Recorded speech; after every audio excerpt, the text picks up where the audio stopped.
கர்த்தரும் இரட்சகருமாகிய இயேசு கிறிஸ்துவின் அற்புதமான நாமத்தினாலே இந்த புதிய நாளிலும் உங்களை வாழ்த்தி கிருபை நிறைந்த வார்த்தைகளை கேட்கும்படியாய் அவர் பாராட்டின அன்பிற்காய் நான் கர்த்தரை ஸ்தோத்திரிக்கிறேன்.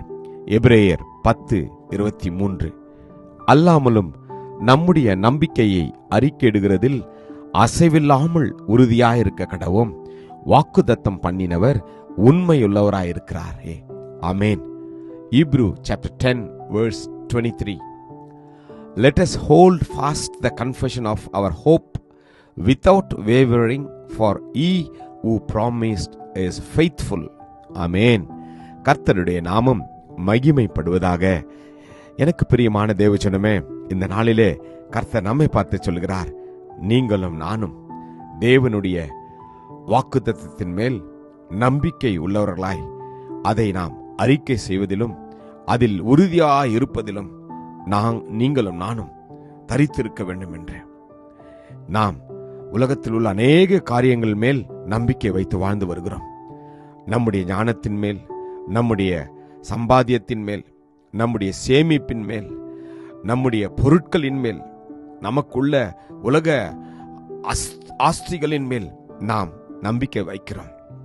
ஆனால் எல்லாம் மாயை, ஒரு நாள் எல்லாம் அழிந்து போய்விடும். ஆனால் கர்த்தர் என்ன சொல்லுகிறார்? என் மீது, இயேசு கிறிஸ்துவின் மீது, அவர்தான் உங்களுடைய வாழ்க்கைக்கும் என்னுடைய வாழ்க்கைக்கும் மூளைக்கல்லாய் இருக்கின்றார். அவருடைய வார்த்தையின் தான் நமக்கு ஜீவன் உள்ளது.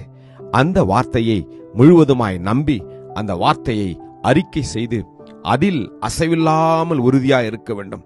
அசைவில்லாமல் உறுதி என்றால் என்ன?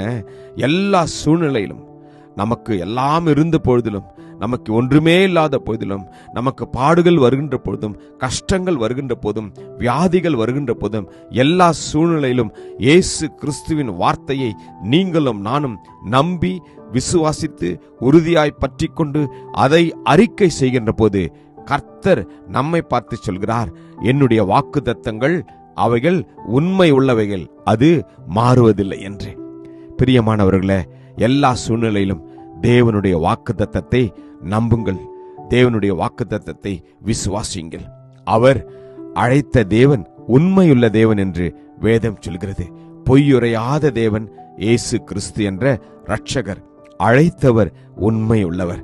அவர் முடிவு பரியந்தமும் நம்மை வழிநடத்துவார். கர்த்தரோ உண்மை உள்ளவர். அவர் உங்களை ஸ்திரப்படுத்தி தீமை நின்று விலகி காத்துக் கொள்வாராம். எப்பொழுது நீங்களும் நானும் தேவனுடைய ஜீவனுள்ள வார்த்தையை நம்பி விசுவாசித்து அதை அறிக்கையிடுவதில் அசைவில்லாமல் இருக்க வேண்டும். வேதத்தில் ஆபிரகாம் என்ற ஒரு பக்தன் கர்த்தர் வாக்குத்தத்தம் பண்ணினதை முழு நிச்சயமாய் நம்பினார். தேவன் வாக்குத்தத்தம் பண்ணினதை நிறைவேற்ற வல்லவராய் இருக்கிறார் என்று முழு நிச்சயமாய் நம்பி தேவனை மகிமைப்படுத்தி விசுவாசத்தில் வல்லவனானான் என்று. இந்த நாளிலே கர்த்தருடைய வாக்குத்தத்தங்களை முழுவதுமாய் நம்புவோம், அறிக்கை செய்வோம், அற்புதங்களை பெற்றுக்கொள்வோம். கிருபையும் இரக்கமும் நிறைந்த நல்ல தகப்பனே, நல்ல நாளுக்காக உமக்கு நன்றி அப்பா. உம்முடைய வாக்குத்தத்தங்கள் இயேசு கிறிஸ்துவுக்குள் ஆம் என்றும் ஆமேன் என்றும் இருப்பதற்காக உமக்கு நன்றி. எங்களுக்கு நீர் அந்த விசுவாசத்தையும் நம்பிக்கையும் கொடுங்கப்பா. ஆவியானவர் ஒவ்வொருவரையும் ஆறுதல் படுத்தி ஒவ்வொருவருக்கும் இந்த நம்பிக்கையை கொடுங்க ராஜாவே. அப்படி நீ செய்வதற்காக நன்றி. இயேசுவின் வல்லமையுள்ள நாமத்தில் ஜெபிக்கிறோம் ஜீவனுள்ள நல்ல தகப்பனே. ஆமென். God bless you. Jesus loves you. Amen.